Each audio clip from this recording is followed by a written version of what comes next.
rakkaat. Jotenkin turvallista ja ihanaa tulla tämmöisen ylistyksen pauhunan jälkeen tänne. Jumala on armollinen ja hän on niin rakas. Hän on hyvät ajatukset meitä kohtaan. Tuolla tässä rukouksessa pyydetään siunausta.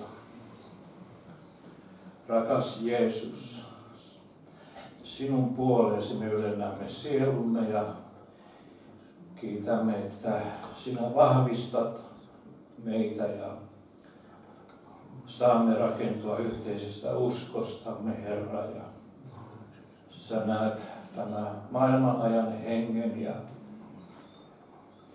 Jumalan lapset, jotka odottavat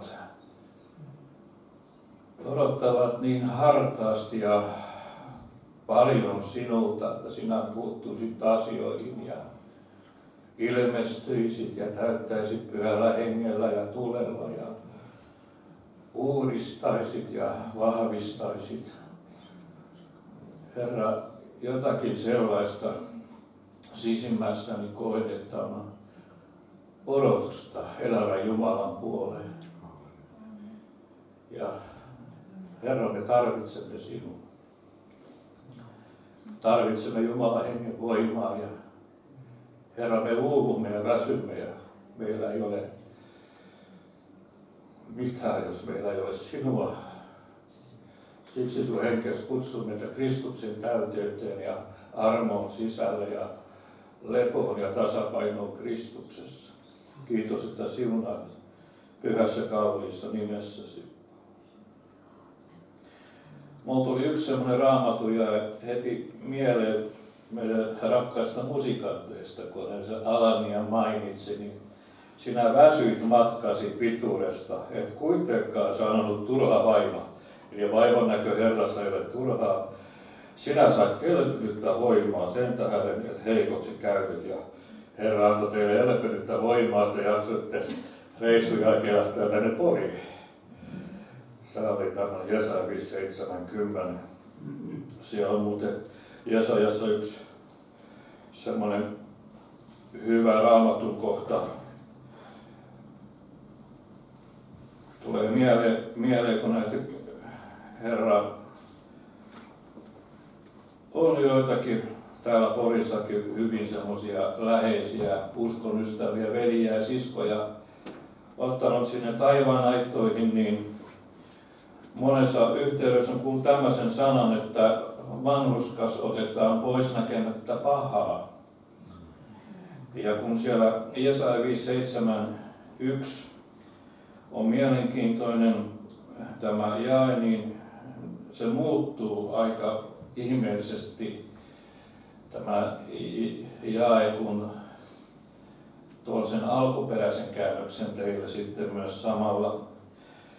Jesaja 5:7-1, että vanhurskas hukkuu eikä kukaan pane sitä sydämellensä, hurskaat miehet otetaan pois kenenkään siitä välittämättä, sillä vanhurskas otetaan pois pahuutta näkemästä. Tämä on tämä 3:8 käännös ja sitten alkuperäistä käännöstä, niin mulla on sama pää kesät talvet, mutta onko se tämä Mirja Ronning? Menenkö se nimi oikein? Ronning, joo, niin se tekee näitä käännösjuttuja, on perehtynyt tuohon hebrean kieleen ja tällä menee sitten tämä jae, minkä äsken luin.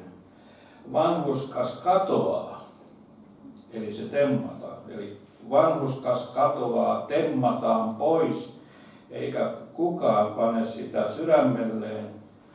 Armon ihmiset kootaan talteen. Kukaan ei ymmärrä sitä, sillä vanhurskas otetaan pois pahuutta näkemästä.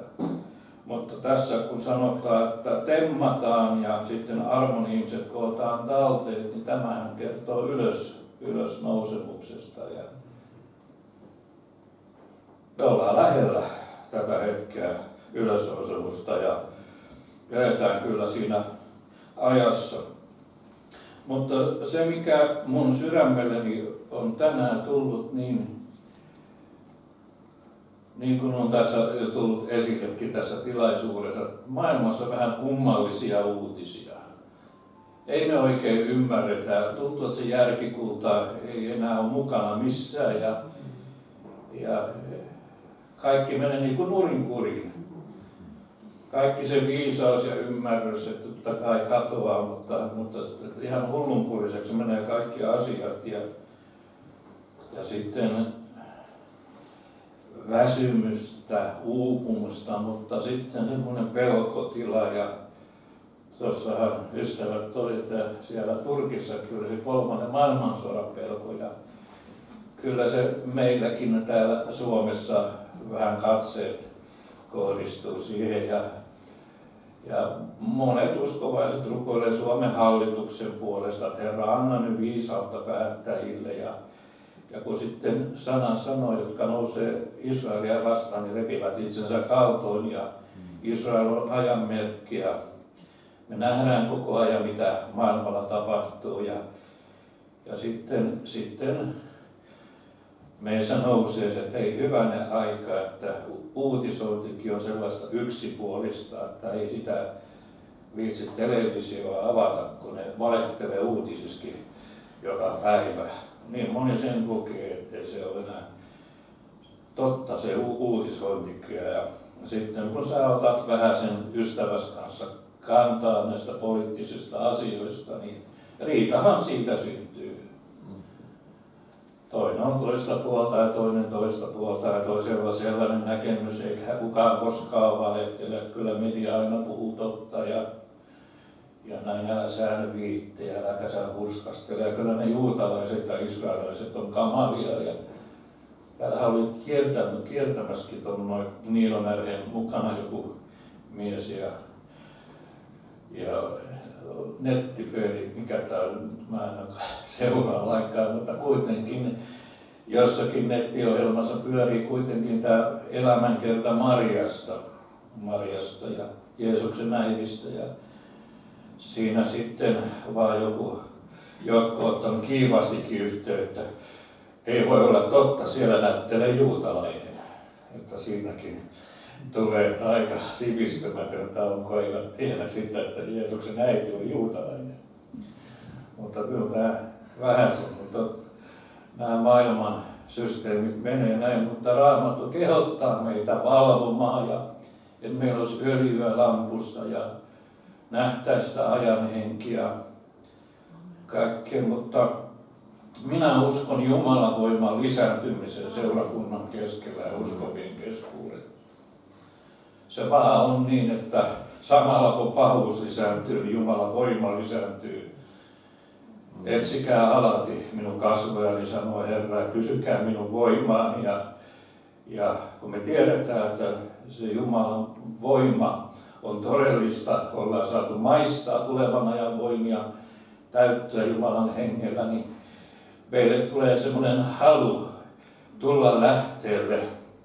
Niskottelijat asuu siellä kuivassa maassa, mutta kun me näemme, mitä me vastaan itse niskottelemme, niin näemme kaikenlaista pahuutta, niin meille henkeä vaan nousee semmoinen hyvässä mielessä semmoinen kapinahenki, että minä en suostu elää kuivuudessa enkä suostu mukautua tähän maailman henkeen, koska synti on tehnyt työtä minussa, meissä. Me ollaan kyllästytty siihen, että niin kuin Paavali puhuu sitä omasta heikkoudestaan, viehiäisyydestä ja kun on matkan varrella moni saanut kunnolla turpaa sieluviholliselta, niin on päättänyt, että annetaan vähän takaisin.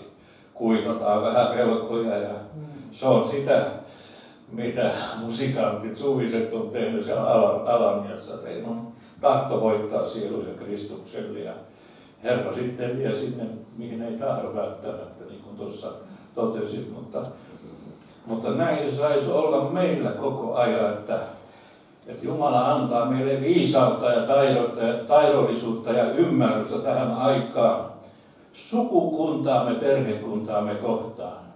On paljon niitä, jotka ei tunne Jeesusta Ja puhutaan suuresta herätyksestä, mutta jos Jumalan kansa ei itse herää, niin me ollaan hukassa. Amen. Me tarvitaan Jumalan voimaa ja monet nämä psalmit, ne tulee niin kuin rukoukseksi.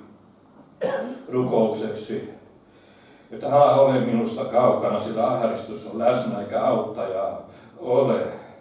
Me koetaan semmoista, että ahdistus on läsnä ja alkeisvoimakin tahtoo syödä ja kuluttaa. Ja sitten tämä tuttu ajatus, tulkaa minun tyköni kaikki, jotka työtä teette.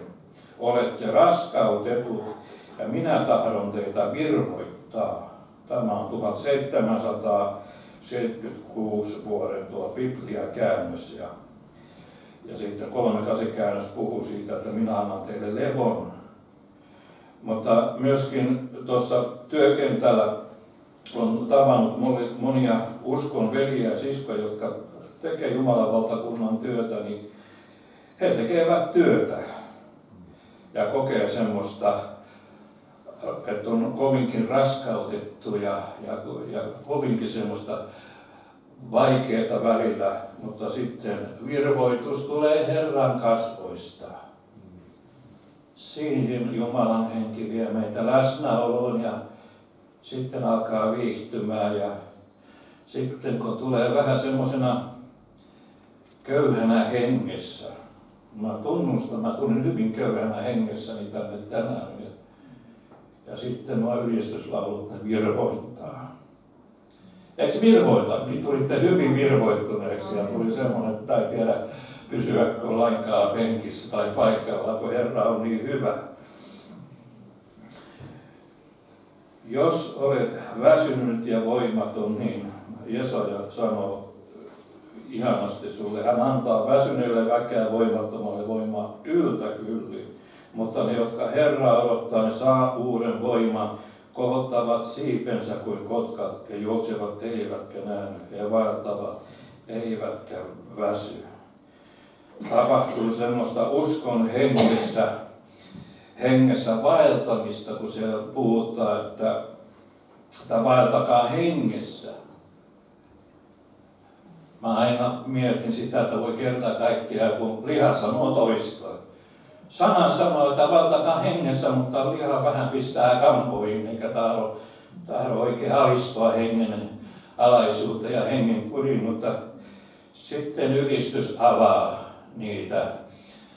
niitä portteja meille kiitoksen kanssa tulla Herran kasvojen eteen ja meinas vähän unohtuu omallakin kohdalla, että kyllä se vaan tärkeä on nostaa ne kädet ylös. Ylistää Herraa ja pyhät kädet ilman mitään vihaa ja mitään sellaista. Sanokaa hurskaasta, että hänen käy hyvin, sillä he saavat nauttia tekoidensa hedelmästä. Tarvitaan palautetta. Sellaista palautetta, kun on uupunut veli ja sisko jossakin, niin kantaa hedelmää, voittaa sieluja Kristukselle, kuulla jotakin sellaista, että joku on jostakin parantunut ja Herra on koskettanut ja rukouksia kuullut. Ja jotenkin näen, että Jumalan lasten kohdalla on niin tämmöistä, että ei ne ole kokenut minkäänlaisia voittoja. Ne on aina semmoisessa tietynlaisessa tappiokierroksella, mutta sitten on tullut henkeen tämmöinen rukous, että anna kokea semmoisia riemuvoittoja. Sitten kun on lähteellä ja tulee sen ammennusastian kanssa ja kokee, että kyllä Herra on nyt käyttänyt ja johdattanut ja saan olla selkeästi Jumalan johdatuksessa ja kokea niitä siunauksia, mitä elämän varrelle kuuluukin tulla, niin sitten taas jaksaa. Ja näitä Jumalan lapset tarvitsee niin kuin semmoisia voittoja, että he kokee, että taivas ei ole hiljaa ja taivas huomioi minut ja sitten saa virvoittua. Henki saa niin kuin elpyä ja saa vahvistua pyhässä hengessä ja nousta aina semmoiselle uudessa voimassa. Hänen pyhä nimensä olkoon teidän kerskauksenne, iloitkoon niiden sydän, jotka etsivät Herraa. Onko se sydämessä muuten iloinut pitkään aikaa? Kun sana sanoo, että ilo Herrassa on sun väkevyydessä. Se on jännää tuo ihmismieli, kun siellä on sellainenkin kohta sanalaskuissa, että nauraessakin voi sydän itkeä. Mutta kokea semmoista tietysti alastomuuden häpeää ja sitä hengen köyhyyttä, mutta sitten siinä samalla kokea semmoista, että iloa Herrassa hän virvoittaa ja saa karkeloidakin ja jotakin sellaista, että voi kerta kaikkiaan, kun joku sanoo sillä kärpäsenä katossa, saisi olla, niin että voi kerta kaikkiaan joku rukoustaistelukin on niin kuin Joona olisi kääntynyt katolliseksi ja alkaisi pahasaria laulaa koko vanha luostari munkkina. Voi kerta kaikkiaan, kun on järkyttävää kuunneltavaa, mutta mun sydämeni laulaa Herralle. Sanahan sanoo, että mene sinne kammiosi rukoile Herraa, joka on salassa. Sä et pidä mitään esittelemään, sä oot siellä yksinäisyydessä Jumalan läsnäolossa ja kiität Herraa, että hän auttaa sua ja vahvistaa. Ja kun meiltä unohtuu tämä kiitospuoli, niin sitten me taas herätään siihen todellisuuteen, että mikään ei ole hyvin ja tahtoo maallistua ja tahtoo se öljykin vähetä sieltä lampusta ja kaikki on niin tylsää ja kyllästyttää. Ja tämä menee nyt taas siihen voimattomuuteen, mutta älä käsitä nyt sitä asiaa, että nyt voivotellaan jostakin asiasta ja surkutellaan, vaan se on todellisuutta. Jumalan kansa on näännyksissä ja se on voimatonta ja Jumalan hengen pitää saada sytyttää semmoista halua, että sinne lähteelle tullaan ja virvoitutaan ja rakennutaan yhteisestä uskosta. Ei askosta, vaan uskosta. Se muuten on hieno sana, että ollaan joko uskossa tai askossa, koska asko kääntyy sen espanjan kieleksi, kun se suomentaa, niin olla iljetyksissä. Sinä olet joko uskossa tai iljetyksissä ja se iljetyksissä tarkoittaa olla askossa. En ainakaan mainostanut mööpeleitä, vaan koitan niitä teitä siitä iljettävyydestä päästä sinne Jumalan läsnäoloon. Vanhurskaisu elävä uskosta ja hän auttaa alati meidän heikkouttamme.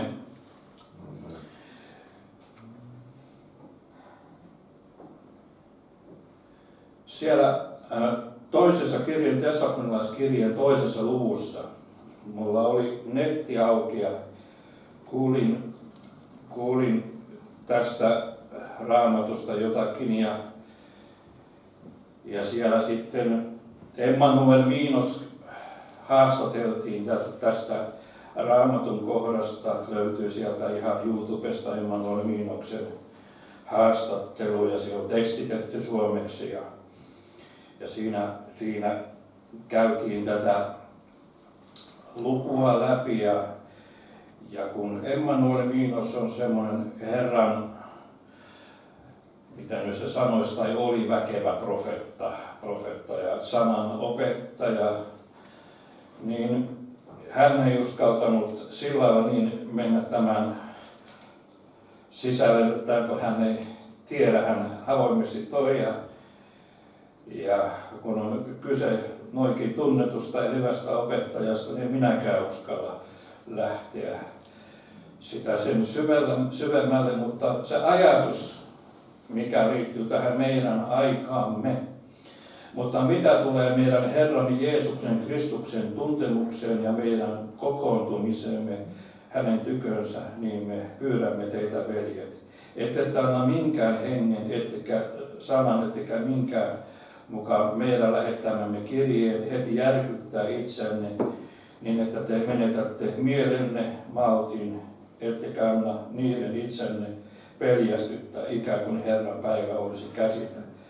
Älkää antako kenenkään vietellä itseänne millään tavalla, sillä se päivä ei tule ennen kuin luopumus ensin tapahtuu ja laittomuuden ihminen ilmestyy kadotuksen lapsi. Luopumus tapahtuu. Luopumusta on ollut monenlaista, mutta nyt on ollut tapetilla tuolla somemaailmassa, tuolla pääkaupungin seudulla tämä kuuluisa joulukalenteri. Onko joku kuullut siitä? Siinä ei ole mitään Kristuksesta. Seurakunnat jakaa, luterilainen kirkko siellä ja Jeesuskin tai Jumala tehdään eläimeksi siellä. Ja kaikkea semmoista irvokasta Jumalan pilkkaa. Ja silloin kun se menee Jumalan pilkan puolelle, niin silloin on tapahtunut luopumus. Ei enää haluta joulunkaan viettää sitä, että puhuttaisiin seimenlapsesta, vaan tontut vaan siellä sitten tonttuilee. Mutta yksi asia on kummallista, että nämä Jumalan kiertäjät, ja nyt käyttää sellaista nimitystä kuin uskottomat, se on ihmeellistä, että nämä palkkapyhät nämä korvaukset kelpaa niille ja joululahjat kelpaa niille. Sä menet vielä jonkun älylaitteen sille ystävälle ja sanot, että kelpaako ihan varmasti ottaa vastaan, mutta jos sä sanot, että joulu vietetään sen tähden, että muistellaan vapahtaja Jeesusta, että lahjoja annetaan sen tähden, että Itämaan tietäjät toivat lahjoja Jeesukselle, niin ei ne sitä sillä ajattele. Ne uskoo, että joulupukkia tontut tuo lahja. Eikö se ole? Siis on mennyt ihan maailmankirjat sekaisin. Mä ajattelin, että kyllä on. Ja kun tuossa veli vähän googletti, katsoi sitä turkin kieltä, sitä huuhaa, niin mä ajattelin, että suomalaiset on semmoisia huuhaa-ihmisiä kyllä. Kerta kaikkiaan. Mutta meidän rakkautemme Kristukseen, se vaan kasvaa. Eikö se ole mielenkiintoista, kun sulla on koettelemuksia ja vaikeuksia ja sä tunnet, että sua riisutaan ajallisista asioista pois ja vahvistetaan tulevaa varten ja sä joudut kyllä lihassasi kärsimään, mutta sitten hengen ihminen ihan on toisella tavalla odottaa sitä, kun puhutaan, että odottaa Jumalan lasten ilmestymistä, niin meillä on semmoinen valtava odotus ja kaipaus niin kuin koko ajan Jumalan puoleen ja täyteyteen, niin me vahvistumme ja kiinnymme Jeesukseen. Koettelemusten kautta, oletko huomannut, kun sulla on oikein vaikeita ja peukalo painaa täällä ja puristaa ja ahdistaa, niin sä huomaat, että sä oot kiintynyt Jeesukseen. Jumalan hyvyys on ihmeellinen, kun se ei ole vaan se, että kun kerran ollaan tultu sisälle, Jumalan hyvyys vetää parannukseen aina. Se tuo aina meitä ristiluo ja aina hakeutumaan sellaisen taivaallisen psykologin pyhän hengen läsnäoloon.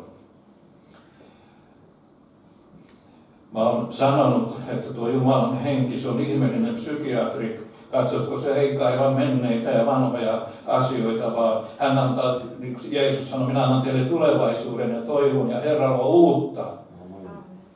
Ulkonainen ihminen menehtyy, mutta sisäinen vahvistuu ja Jumalan henki vahvistaa ja luo uutta meissä ja me joudumme jatkuvasti julistaa kuolemaa vanhalle ihmiselle ja näemme ei siinä mitään ole, mutta sitten kun on saanut maistaa niitä tulevan ajan voimia, niin meille tulee se valtava kaipaus ja jano. Ja tämmöinen asia mun sydämellä on, että nyt sitä janoa pitäisi tartuttaa muihin. Sun pitää täyttyä pyhällä hengellä ja kertoa vierustoverilla niin, että sä kohtaat, että mä olen saanut maistaa Herraa hyvä. Hän on armollinen ja hänen verihaavansa riittää ja ei ole virta loppu taivaasta. Ei ole kannu tyhjässä, vaan se sullottu, puristettu mitta, se annetaan ylhäältä ja me saamme olla hänen täyteydessään. Mutta jos me vaellamme koko ajan lihassa, mikä janoa Herran läsnäoloon, niin meille käy kalpaten.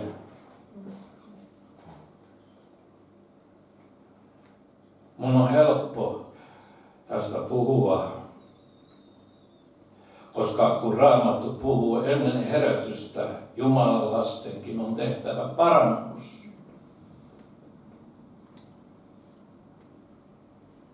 Uskovia on tehtävä parannus. Siinä kun näkee joitakin laiminlyöntejä, hengen velttoutta, saamattomuutta, kykenemättömyyttä, ja sitten armoistuin on auki. Sinne saa tulla joku sanoo, Matti Pappi sanoo, että nokkaporossa saa tulla. Niin nokkaporossa sä tulet sinne armoistuimen eteen ja toteat se oma rauhallisuutesi ja kykenemättömyytesi, mutta siellä sinä kohtaat todellisen Jumalan armo, mikä ei ylenkatso sua millään tavalla. Hän on täynnä armoa, laupeutta ja totuutta ja sitten Jumalan henki, joka paljastaa kaikki.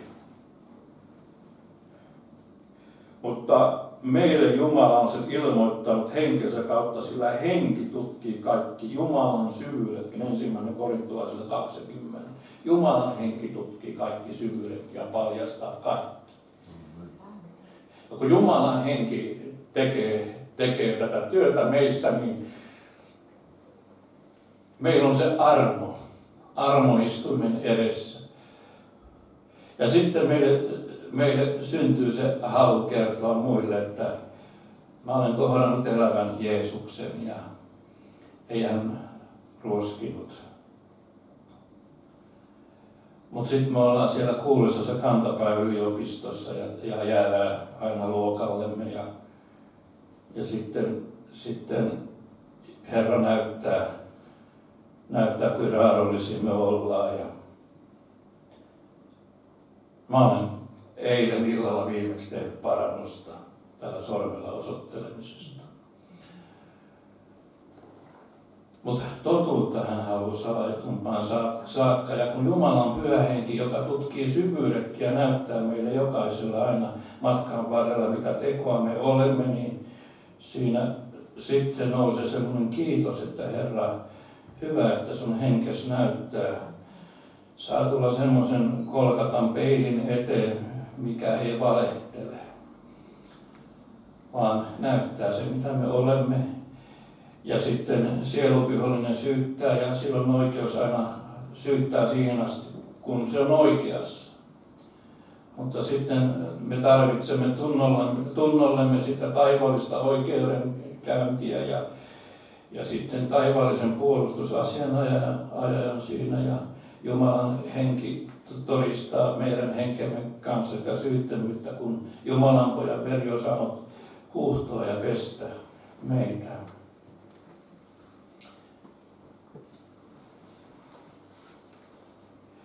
Herätys tulee olemaan jotakin sellaista, että me heräämme. Meille syntyy myötätuntoa niitä ihmisiä kohtaan, jotka on matkalla kadotukseen. Tulee hätähukkuvista sielusta. Pyhä henki muistuttaa, että tämä on lyhyt aika, lyhyt hetki tässä maan päällä. Meidät valmistetaan iankaikkisuutta varten. Me räpällellä ollaan semmoisissa asioissa, maallisissa asioissakin. Ja sitten Jumalan henki vaan irrottaa meitä. Me joudutaan luopumaan monista asioista. Jopa omaisuudesta moni joutuu luopumaan. Pyhä henki vaan näyttää, mitä mukaasi täältä. Tyhjänä tulit ja tyhjänä lähdet.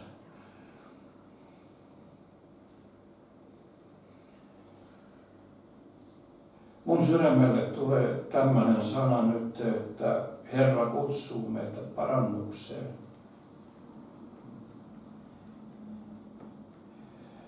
Tosiasia on se, että me ei voida selitellä Jumalalle asioita, että Herra, kyllä sinä näet mun heikkouteni ja vajavaisuuteni ja ymmärrät, että kun mulla on taipumus syntiin ja taipumus lankeilla ja taipumus tehdä sitä ja tätä, niin mä olen se sanonut täältä ja sanon nytkin.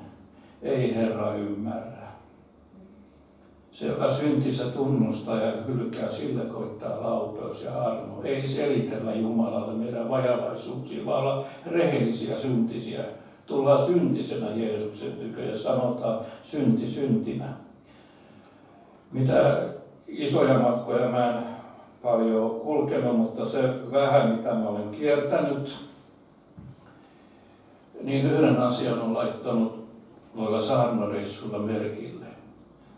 On alkanut tapahtumaan sitä, että kun alttarit täyttyy ja ihmiset itkee, niin ne tunnustaa syntinsä. Oli semmoinenkin vaihe jossakin, että pyhiin matkapölyt, Herra tietää, Herra tietää, Herra tietää. Mä tulin vaan tänne, että Herra tietää. Sellainen vaihe on jäänyt pois, mutta nyt kadutaan syntejä. Tuodaan tuntoja Jumalan eteen ja on tämmöistä itkuherätystä.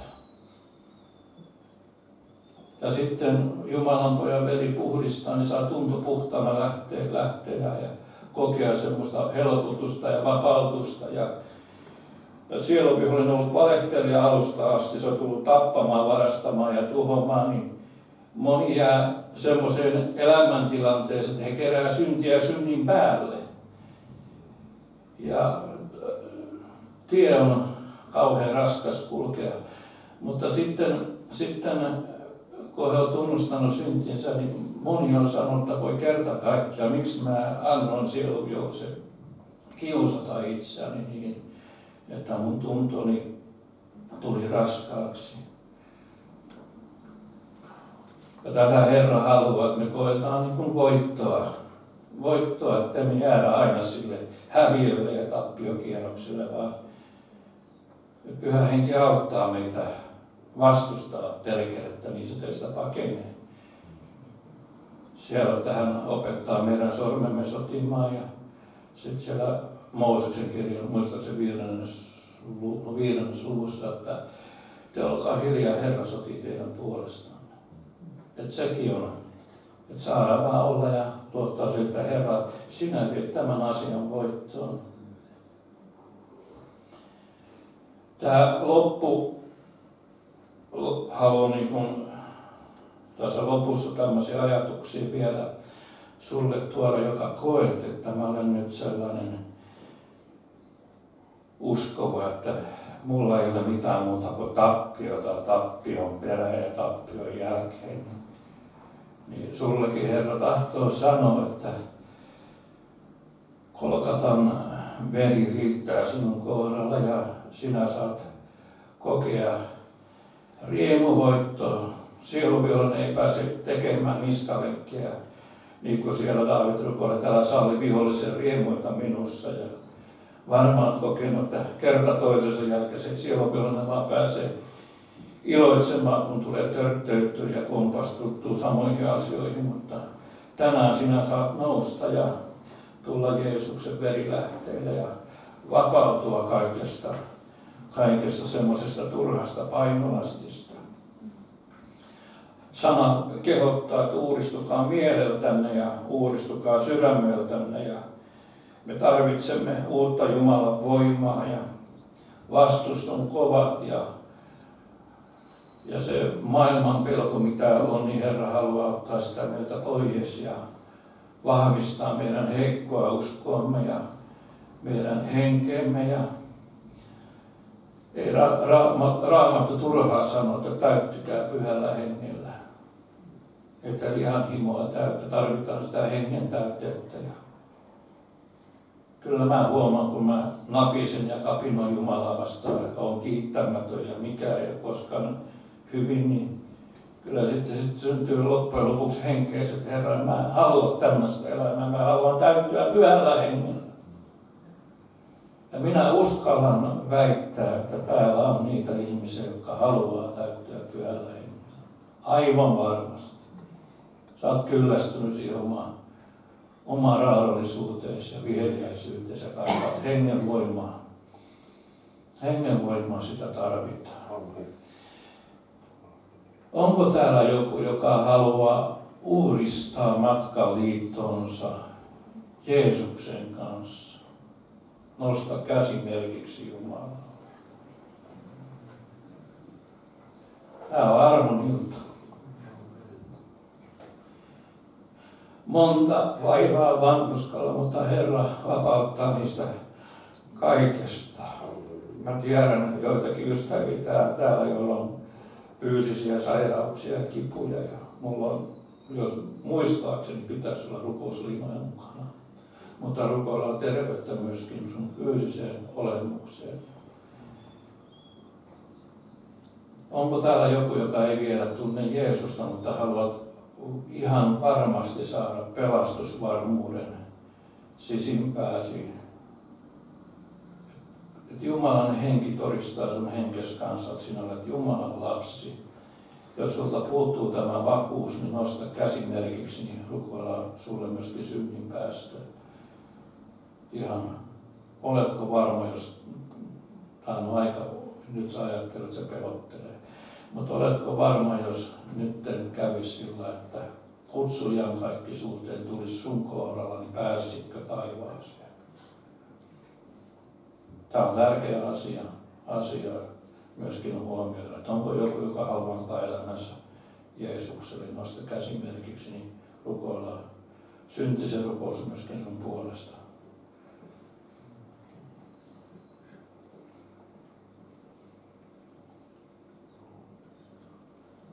Ollaan hetki hiljaa rukoilla tässä. Herra, sä sanot, että totuutta sinä haluat salaitumpaan saakka. Meidän sisimmässä sinä ilmoitat sen. Ja Herra, sä tutkit meidän sydäntämme. Ja Herra, nousi paljon käsiä, jotka haluaa uudistua. Minä haluan kans uudistua, Herra. Joku voi ajatella, että se on kliseetä semmoinen uudistuminen, sen pyytäminenkin, mutta ihan tuntuu, että päivittäin tarvitaan sitä uudistumista ja Jumalan pojan verta oma elämään. Herra, kiitos, että me saamme uudistua ja täyttyä pyhällä hengellä. Herra, me kiitämme sisaren ja veljen lauluista, missä Jumalan henki on saanut sellaista ihanaa meidän sisimmässämme aikaa, että meidän henkemme on halajaa päästä lähteille. Elävää Jumalaa kohti minun sieluni pyrkii. Me ollaan jotakin tämmöistä saatu maistaa, Herra. Sinä olet hyvä. Sinun henkesi saa johtaa meitä ja vaikuttaa tahtomista ja tekemistä, että me tehdään totta, tehdään parannusta, ei selitellä. Me ollaan väsyneitä siihen selittelemiseen ja kaiken näköisiä touhuiluja. Me tiedetään, että taivas etenkin on väsynyt siihen, että me koetetaan puolustella tekemisiä tai tekemättä jättämisiä. Kolkatan verilähdön avoja. Herra, me haluamme tuntopuhtaana lähteä täältä tänään kotiin, Herra. Kiitos, että uudistat meitä ja me saamme uudistaa matkaliittoamme ja siunat tämä loppukokous vielä.